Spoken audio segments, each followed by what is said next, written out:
Bismillahirrahmanirrahim. Assalamualaikum warahmatullahi wabarakatuh. Bapak, Ibu, teman-teman para CGP yang saya hormati. Pada kesempatan kali ini kita akan bersama-sama membahas tentang tes akhir modul pada modul 3.3 pada CGP angkatan keempat tahun 2022. Jadi teman-teman sekalian, kita langsung saja membahas bagaimana dasar-dasar kita dalam menjawab tes akhir modul 3.3 ini. Setelah masuk dalam LMS kita ya, seperti ini, kita pilih modul 3.3, kemudian di sini akan muncul di bagian bawah tes akhir modul. Kita langsung klik ini, kemudian setelah itu kita klik lagi tes akhir paket modul 3. Ya. Kalau sudah muncul ini teman-teman ya, jadi tenangkan hatinya, tenangkan perasaan, konsentrasi, dan jangan lupa baca Bismillahirrahmanirrahim. Oke, kita mulai teman-teman. Dengan membaca Bismillahirrahmanirrahim, kita mulai. Jadi klik ini ya untuk memulai teman-teman sekalian. Ya. Kemudian start attempt. Ya. Kita tunggu ya, akan muncul. Di sini 13, kalau kita melihat ke sini ada 13 jumlah pertanyaan dengan durasi waktu 60 menit yang akan diberikan kepada kita. Jadi teman-teman jangan terburu-buru, gunakan waktu semaksimal mungkin untuk berpikir menjawab pertanyaan-pertanyaan yang diajukan dalam LMS. Baik, kita masuk kepada soal yang pertama, yaitu yang pertama saya bacakan soalnya. Ibu Rani telah mengajar sebagai guru honorer di SMP Teladan selama 5 tahun. Di tahun ajaran berikutnya ia pindah mengajar di SMP Cahaya Bangsa sebagai guru berstatus kontrak. Ibu Rani adalah guru yang kompeten dan andal. Kemudian Ibu Tuti, kepala sekolahnya, telah menyampaikan kepada Ibu Rani bahwa tahun ajaran depannya akan diangkat menjadi pegawai berstatus tetap. Minggu lalu ia mendapatkan undangan dari Dinas Pendidikan setempat untuk mengikuti program pelatihan guru sebagai bagian dari program sertifikasi guru. Salah satu persyaratannya, Ibu Rani harus menyertakan surat yang menyatakan bahwa ia adalah guru berstatus pegawai tetap.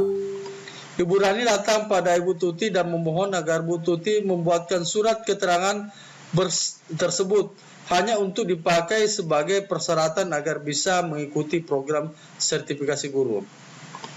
Karena bila ia tersertifikasi sebagai guru, maka ia akan mendapatkan tunjangan setiap bulannya. Suaminya telah meninggal dunia, ia adalah orang tua tunggal untuk 2 anaknya yang masih kecil-kecil. Ibu Rani khawatir bila ia tidak ikut program sertifikasi guru tahun ini, maka ia harus menunggu namanya dipanggil lagi tahun depan. Dan sepertinya tahun depan program pelatihan akan berubah formatnya dengan persyaratannya lebih berat lagi. Dan belum tentu ia akan masuk kualifikasi. Situasi yang dihadapi oleh Ibu Tuti bisa dikategorikan sebagai situasi yang berhubungan dengan jadi kita menganalisis kasusnya. Dia di sini tadi Ibu Tuti sebagai kepala sekolah didatangi oleh Ibu Rani dan meminta untuk dibuatkan keterangan sebagai pegawai tetap, namun statusnya Ibu Rani pada saat itu masih pegawai belum tetap atau honorer. Jadi kalau kita mau lihat dari kasusnya, kira-kira dia cenderung kemana? Yang pertama, pilihan jawaban di sini adalah bujukan etika, prinsip moral, kemudian D5 etika atau bujukan moral atau keadilan.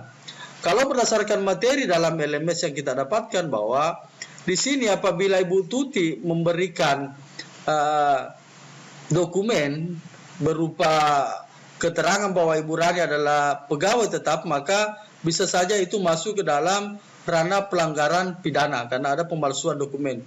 Nah, sementara merujuk pada materi yang ada, ketika terjadi unsur pidana atau pelanggaran hukum di situ, maka dia akan cenderung kepada bujukan moral. Jadi dari pilihan yang ada di sini, kita akan cenderung kepada poin D, yaitu bujukan moral, bukan dilema etika atau bujukan etika. Karena kalau dilema etika itu adalah dilema antara benar lawan benar. Sementara kalau ini melihat kasusnya, ini adalah kasus benar lawan salah. Ya, ada pelanggaran hukum ketika Ibu Tuti memberikan keterangan palsu bahwa Ibu Rani adalah pegawai tetap dan itu beresiko hukum, bisa beresiko pidana, berarti kita lebih cenderung kepada rujukan moral. Kemudian yang kedua, Pak Adi dan Ibu Irma merupakan dua guru yang sama-sama mengajar di kelas 4 SD.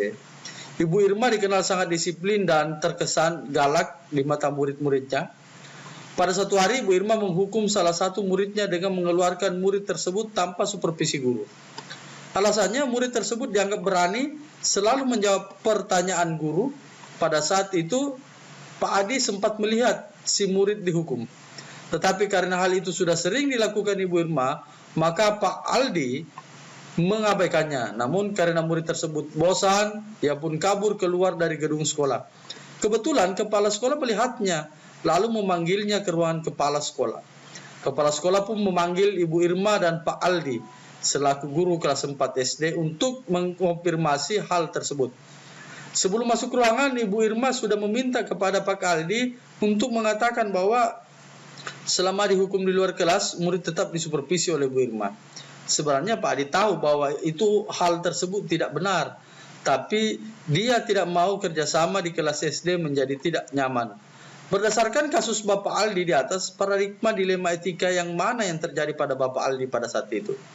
Jadi pilihan jawabannya di sini adalah yang pertama paradigma jangka pendek lawan jangka panjang, kemudian paradigma keadilan lawan rasa kasihan, ketiga paradigma kebenaran lawan kesetiaan, keempat paradigma individu lawan masyarakat, kemudian yang kelima adalah paradigma benar lawan salah. Jadi kalau kita melihat kembali kasusnya, kita akan lebih cenderung kepada paradigma kebenaran lawan kesetiaan. Dalam hari ini Pak Aldi melihat bahwa apa yang dilakukan Ibu Irma itu, yaitu menghukum murid tanpa mensupervisi, adalah tidak benar. Namun di satu sisi dia juga tidak mau bahwa bagaimana statusnya dengan Ibu Irma sesama guru itu menjadi rusak. Olehnya itu kalau kita melihat paradigma yang terjadi pada Pak Aldi di sini adalah paradigma kebenaran lawan kesetiaan. Jadi kita lebih cenderung kepada poin C ya, kebenaran lawan kesetiaan. Kemudian kita masuk kepada poin ketiga. Pak Eka adalah kepala SMA Makmur. Salah satu muridnya, Hari, sangat berbakat dalam bidang olahraga, bahkan telah memenangkan beberapa pertandingan bola basket atas nama sekolah dan sudah sampai ke tingkat nasional dan telah diterima di salah satu perguruan tinggi dan banyak karena keterampilan olahraganya. Namun Hari sangat kurang dalam pembelajaran matematika dan hasilnya pun menjelang ujian nasional di bawah KKM. Walaupun telah dilakukan remedial dan bantuan, tetap saja nilai matematikanya kurang. Bila mana nilai matematika Hari di bawah KKM, bisa jadi Hari tidak bisa lulus. Padahal Hari telah diterima di salah satu perguruan tinggi yang didambakan dalam bidang olahraga. Nilai matematika Hari ini bisa menjadi batu sandungan Hari dalam kelulusan Hari untuk mencapai cita-citanya. Orang tua Hari telah menghadap Pak Eka dan memohon agar nilai matematika Hari diberikan bantuan sehingga bisa diluluskan agar Hari bisa meneruskan kuliahnya di perguruan tinggi dan banyak. Akhirnya Pak Eka memutuskan untuk membantu Hari agar nilai matematikanya bisa memenuhi standar KKM agar dapat lulus kelas 12. Berdasarkan kasus di atas, pernyataan di bawah ini yang menggambarkan prinsip berpikir Pak Eka dalam mengambil keputusan sebagai pemimpin pembelajaran adalah baik. Berdasarkan kasus yang terjadi pada Pak Eka di atas, kita melihat beberapa poin jawaban pilihan yang diberikan kepada kita. Yang pertama adalah prinsip bahwa kita seharusnya berpegang teguh pada aturan yang berlaku. Saya rasa bukan ini, karena Pak Hadi memberikan kebijakan kepada Eka untuk bagaimana dia bisa lulus di kelas 12 ini. Kemudian yang kedua, prinsip bagaimana kalau saya di posisi dia, saya pun juga ingin diperlakukan sedemikian rupa. Bisa saja ini terjadi. Kita lihat dulu pilihan yang lain. Itu prinsip bahwa semua orang perlu diperlakukan sama sehingga kita perlu berlaku adil. Saya rasa bukan di sini, kurang tepat ya. Kemudian prinsip bahwa kebahagiaan orang terbanyak yang paling penting. Ini juga kurang tepat. Kemudian di E, prinsip bahwa semua orang tidak terkecuali harus menjalani kewajiban. Kalau kita melihat 5 jawaban ini, kita lebih cenderung kepada poin B ya, bahwa bagaimana kira-kira kalau kita berada pada posisi dia. Jadi Pak Eka kemudian memberikan kebijakan bagaimana Adi bisa lulus kelas 12 dan masuk pada perguruan tinggi yang didambakannya. Saya rasa prinsip itu yang lebih mengarah ke sana, lebih tepat. Baik, selanjutnya nomor 4. Semua hal tersebut dibawa termasuk dalam 9 langkah pengambilan keputusan. Bagaimana sebagai pemimpin pembelajaran kecuali. Jadi kita melihat di dalam materi di LMS yang sudah diberikan ya, ada beberapa langkah tahapan pengujian pengambilan keputusan ya.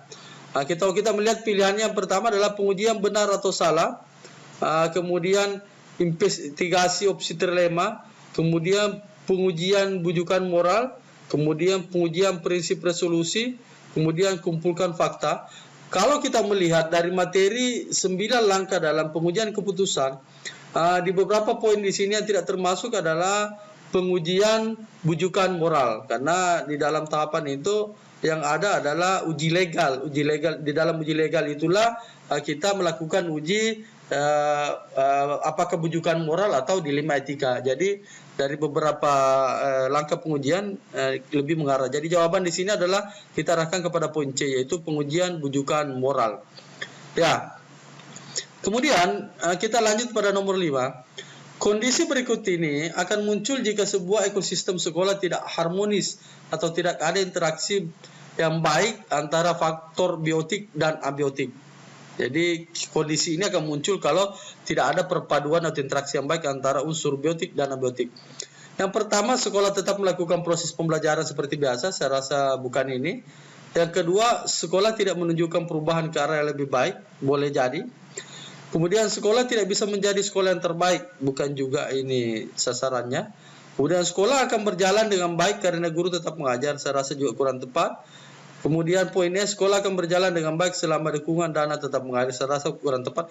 Kalau kita melihat jawaban yang ada ini, kita lebih cenderung kepada sekolah tidak menunjukkan perubahan ke arah yang lebih baik apabila terjadi interaksi yang kurang baik antara unsur biotik dan abiotiknya. Jadi jawaban nomor 5 ini adalah B. Sekolah tidak menunjukkan perubahan ke arah yang lebih baik. Jadi abiotik itu adalah unsur hidupnya dan biotik itu adalah unsur hidupnya, abiotik itu adalah unsur tidak hidupnya. Oke, teman-teman ya, jadi jawabannya adalah B. Kita lanjut ke halaman berikutnya ya. Ini sudah nomor 5. Kita lihat waktu yang digunakan sudah 40 ya, masih ada 47 menit, berarti masih ada kita sudah menggunakan 13 menit ya. Waktu berpikir yang diberikan masih lumayan, jadi teman-teman tidak usah terburu-buru dalam menjawab soal. Baik, nomor 6. Anda adalah kepala sekolah yang memiliki fasilitas yang terbatas. Sebagai seorang pemimpin sekolah, tentu Anda diharapkan tetap dapat mengembangkan sekolah dengan kondisi tersebut. Langkah awal, apakah yang paling tepat Anda lakukan sebagai calon guru penggerak? Ya, jadi ini pengambilan keputusan sebagai seorang pemimpin pembelajaran ya. Oke, baik. Jadi ini kondisinya adalah sekolah kita memiliki fasilitas yang terbatas. Apa yang kita lakukan? Yang pertama, jawabannya di sini adalah melibatkan semua pihak untuk bekerja sama agar pembelajaran tetap berjalan. Yang kedua, menginventarisasi sumber daya yang dimiliki dan melaporkan ke dinas terkait agar mendapatkan bantuan. Saya rasa ini kurang tepat. Melakukan rapat dengan guru-guru dan membuat rencana tindak lanjut. Boleh jadi. Kemudian memanfaatkan sumber daya apapun yang dimiliki dengan memaksimalkan penggunaannya untuk pembelajaran. Ini juga boleh jadi. Kemudian berusaha bekerja sendiri semaksimal mungkin dengan kondisi yang ada agar pembelajaran dapat berjalan dengan baik. Saya rasa bukan juga bekerja sendiri. Kita melihat 2 jawaban yang cenderung ke sana. Yang pertama adalah melibatkan semua pihak untuk bekerja bersama agar pembelajaran tetap berjalan. Ini boleh jadi. Yang kedua juga di sini ada juga jawaban adalah memanfaatkan sumber daya apapun yang dimiliki dengan memaksimalkan penggunaannya untuk pembelajaran. Saya rasa kita lebih cenderung kepada ini ya, memanfaatkan sumber daya apapun. Jadi ini adalah pengelolaan aset. Di dalam materi di dalam LMS kita itu kita sudah belajar tentang bagaimana pemberdayaan aset. Ya, jadi memanfaatkan semua sumber daya apapun. Jadi sebelumnya kita harus melakukan mengidentifikasi, mengeksplorasi aset-aset apa yang dimiliki di sekolah. Itu sudah materinya kita sudah pelajari dalam LMS. Jadi jawaban di nomor 6 ini kita cenderung kepada pemanfaatan aset. Jadi memanfaatkan sumber daya apapun yang dimiliki dengan memaksimalkan penggunaannya untuk pembelajaran. Karena kita tadi memiliki fasilitas yang terbatas, jadi kita mengidentifikasi sumber daya apa saja yang kita miliki, kemudian itu dapat digunakan untuk pembelajaran. Ya, baik. Kita lanjut pada poin nomor 7 ya. Anda terpilih sebagai koordinator yang ditunjuk untuk mengadakan karya wisata pada akhir semester. Namun, situasi pandemi COVID sekarang tidak memungkinkan untuk guru dan murid melakukan perjalanan bersama-sama. Sehingga, sekolah harus mencari kegiatan pengganti yang tetap akan menyenangkan dan bermakna bagi pembelajaran murid. Dari pilihan jawaban di bawah ini, pertanyaan yang paling tepat diajukan sebagai koordinator untuk menyelesaikan tantangan ini adalah jadi yang pertama adalah menanyakan tentang apa saja yang bisa kita lakukan di sekitar sekolah atau perjalanan virtual yang bisa kita lakukan. Kemudian yang kedua, menanyakan tentang apa yang sudah dilakukan kepala sekolah untuk mengatasi masalah ini. Yang ketiga, dan menanyakan tentang apa saja yang harus disiapkan yang sesuai dengan protokol kesehatan, melakukan perjalanan sesuai anjuran pemerintah. Kemudian poin D adalah menanyakan tentang berapa dana yang masih dimiliki oleh sekolah untuk bisa dimaksimalkan melakukan perjalanan lengkap dengan protokol kesehatannya. Yang kelima adalah menanyakan tentang apa yang sudah dilakukan oleh sekolah lain terkait pelaksanaan karya wisata. Oke, teman-teman sekalian, jadi kalau kita menganalisis dari soal yang diberikan, di mana karya wisata tidak dimungkinkan karena kondisi pandemi COVID yang melanda pada saat itu. Jadi otomatis perjalanan keluar tidak bisa, sehingga kita harus mencari alternatif atau kegiatan pengganti yang tetap menyenangkan. Kalau kita melihat dari 5 poin jawaban yang diberikan di sini, tentu kita akan lebih. Yang pertama adalah menanyakan tentang apa saja yang kita lakukan di sekitar sekolah atau perjalanan virtual yang bisa kita lakukan. Menanyakan tentang apa yang sudah dilakukan kepala sekolah. Kemudian menanyakan tentang apa yang harus disiapkan yang sesuai dengan protokol kesehatan melakukan perjalanan. Saya rasa juga bukan ini. Menanyakan tentang berapa dana yang masih, saya rasa juga bukan ini. Dana yang dimiliki oleh sekolah untuk bisa dimaksimalkan melakukan perjalanan lengkap dengan protokol kesehatannya. Yang kelima, menanyakan tentang apa yang sudah dilakukan oleh sekolah terkait pelaksanaan karya wisata. Nah, saya rasa jelas ya di sini bahwa ada larangan untuk keluar melakukan karya wisata. Berarti yang dilakukan adalah mencari kegiatan pengganti yang tetap menyenangkan dan juga tidak melanggar dari aturan pandemi. Jadi kita lebih cenderung kepada poin A di sini, yaitu menanyakan tentang apa saja yang bisa kita lakukan di sekitar sekolah atau perjalanan virtual yang bisa kita lakukan. Jadi karena kita tidak bisa keluar ya kita di seputar sekolah saja. Kemudian kalau memang tidak bisa di seputar sekolah ya secara virtual kita lakukan. Ya, saya rasa itu jawaban yang tepat ya, jelas ya, nomor 7. Baik, kita lanjut pada poin nomor 8. Salah satu program untuk murid di sebuah sekolah adalah mengenalkan berbagai jenis profesi yang ada di Indonesia. Dengan tujuan memberikan inspirasi kepada para murid tentang ragam profesi unik yang bisa jadi jarang atau tidak pernah didengar oleh murid. Pak Adi dari sekolah tersebut pernah mendengar tentang program kelas inspirasi dari hasil bincang-bincang saat kumpul keluarga di kota lain. Pak Adi langsung menghubungi sosial media dari program tersebut dan menanyakan tentang bagaimana caranya untuk bisa sekolahnya dikunjungi oleh teman-teman dari kelas inspirasi. Sambil menunggu kabar dari pengurus program itu, guru juga mencoba mengidentifikasi beberapa profesi dari masyarakat di sekitar sekolah yang unik dan belum dikenal oleh murid. Menurut analisis Bapak dan Ibu teman-teman para CGP, modal utama yang dimanfaatkan oleh Pak Adi untuk mencapai tujuan adalah jadi kalau kita melihat soalnya ini masuk kepada materi bagaimana memberdayakan 7 aset utama yang kita miliki, yaitu ada aset manusia, kemudian aset fisik, kemudian lingkungan, kemudian sosial, politik, budaya dan agama. Di sini ada pilihan jawabannya. Jadi yang pertama adalah itu modal lingkungan, saya rasa mungkin kurang tepat.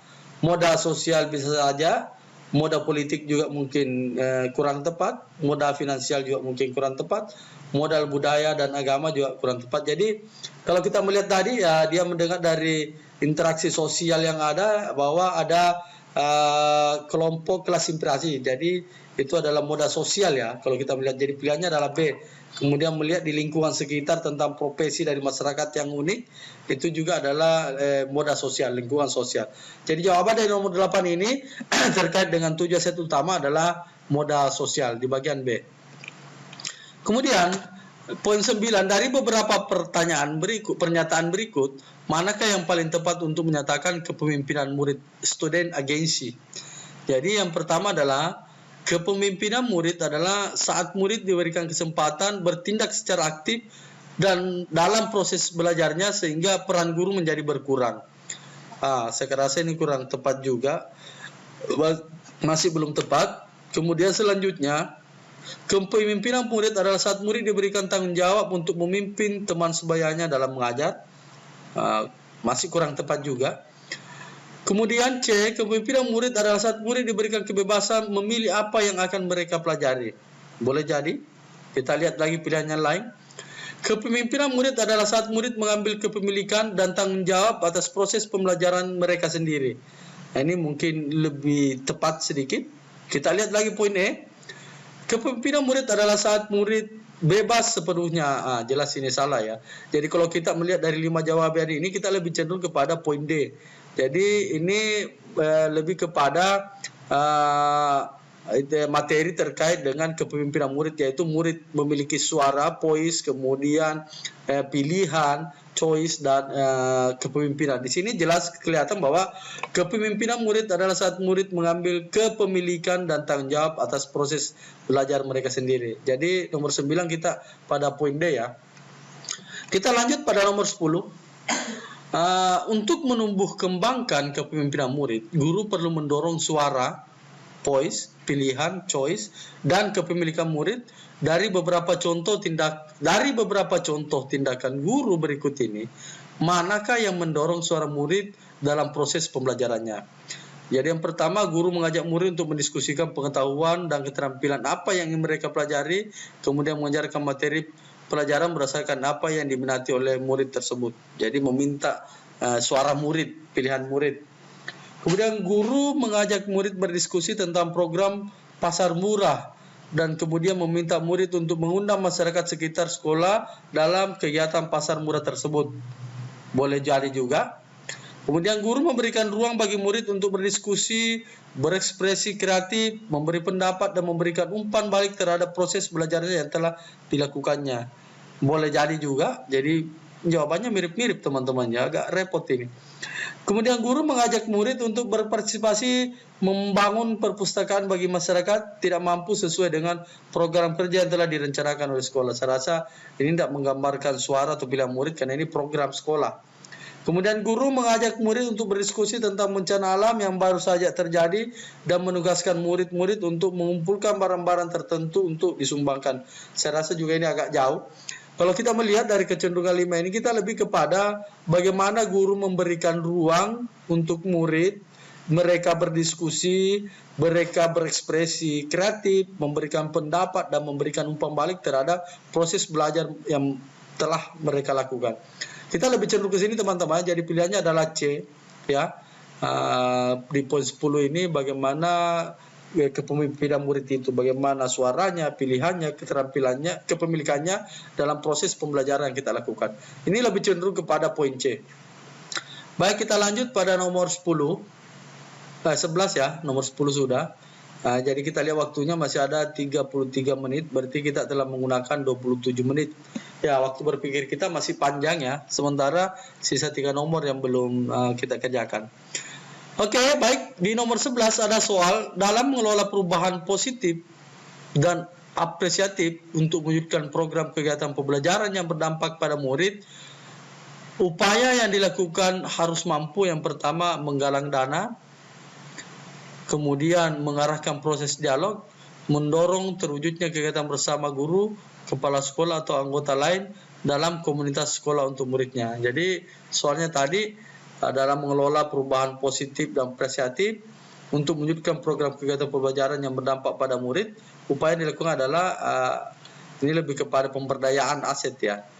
Kemudian menggalang dukungan, mengarahkan proses dialog, mendorong kolaborasi bersama murid, guru, kepala sekolah atau anggota lain dalam komunitas sekolahnya. Boleh jadi. Kemudian yang ketiga C ya, menggalang dukungan, membahas permasalahan dan kekurangan. Wah, ini masalah kekurangan berarti bukan aset ya. Mendorong kolaborasi, kayaknya bukan ini. Kemudian menemukan kelemahan, bukan juga ini. Mengarahkan proses dialog, mendorong. Kemudian menggalang dukungan, mengarahkan proses dialog, mencari bantuan untuk menyelesaikan permasalahan bersama murid, guru, kepala sekolah atau anggota lain dalam komunitas sekolahnya. Saya rasa dari beberapa pilihan ini kita lebih cenderung kepada poin B ya. Bagaimana kita menggalang dukungan, kemudian mengerahkan proses dialog, kemudian mendorong kolaborasi bersama murid, guru, kepala sekolah atau anggota lain dalam komunitas sekolahnya. Kita lebih cenderung kepada ini ya. Jadi ini adalah pemberdayaan aset. Jadi di materi juga kita sudah belajar bagaimana memberdayakan aset yang ada, ya, sumber daya yang ada. Itu adalah poin nomor 11, jadi jawabannya adalah B ya. Kemudian di poin nomor 12, Bapak Badai, seorang guru biologi sedang mengajarkan murid-murid SMA-nya tentang faktor-faktor yang mempengaruhi tumbuh kembang tanaman. Salah satu hasil penelitian sederhana yang dilakukan oleh murid-muridnya itu menunjukkan bahwa musik berpengaruh terhadap tumbuh kembang tanaman. Wah, luar biasa ini, musik berpengaruh terhadap tumbuh kembang tanaman. Murid-murid sangat semangat dengan hasil penelitian ini dan ingin meneliti lebih lanjut. Namun Pak Badai juga mengetahui bahwa waktu dan sumber daya yang ada di sekolah sangat terbatas. Sebagai guru yang baik, apa yang dapat dilakukan Pak Badai untuk memfasilitasi murid-muridnya itu? Ya, jadi kita melihat pilihan jawabannya. Pak Badai dapat menghubungi universitas yang terdekat dengan sekolah atau universitas alma maternya untuk mengusahakan program kemitraan yang memungkinkan universitas memfasilitasi penelitian murid. Kemudian di pilihan lain, Pak Badai dapat meminta muridnya menulis surat kepada kepala sekolah untuk memfasilitasi penelitian tersebut dengan menyediakan sumber dayanya, karena penelitian ini akan mengangkat nama sekolah. Saya rasa ini kurang tepat ya.